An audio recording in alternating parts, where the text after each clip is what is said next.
I feel a bit like I've taken a dive into the plant version of fairy floss. This is Tetradenia riparia. It comes from southern Africa, called the Misty Plume bush, and it's covered in these delightful small pink flowers that are an absolute magnet for bees. Now, it's not just about the flowers with this plant.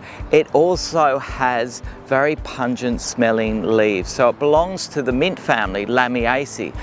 Other members of that family like lavender, rosemary, mint and the Australian mint Prostanthera are famous for the beautiful smell of their leaves. Now, not everyone finds the pungent smell of these leaves beautiful. In fact, Hannah, who's on the other side of the camera today, she doesn't enjoy the smell of these leaves at all. In fact, she's compared them to cat wee, which is a little bit unfair, but that strong pungent smell does help ward off potential predators who want to eat the leaves.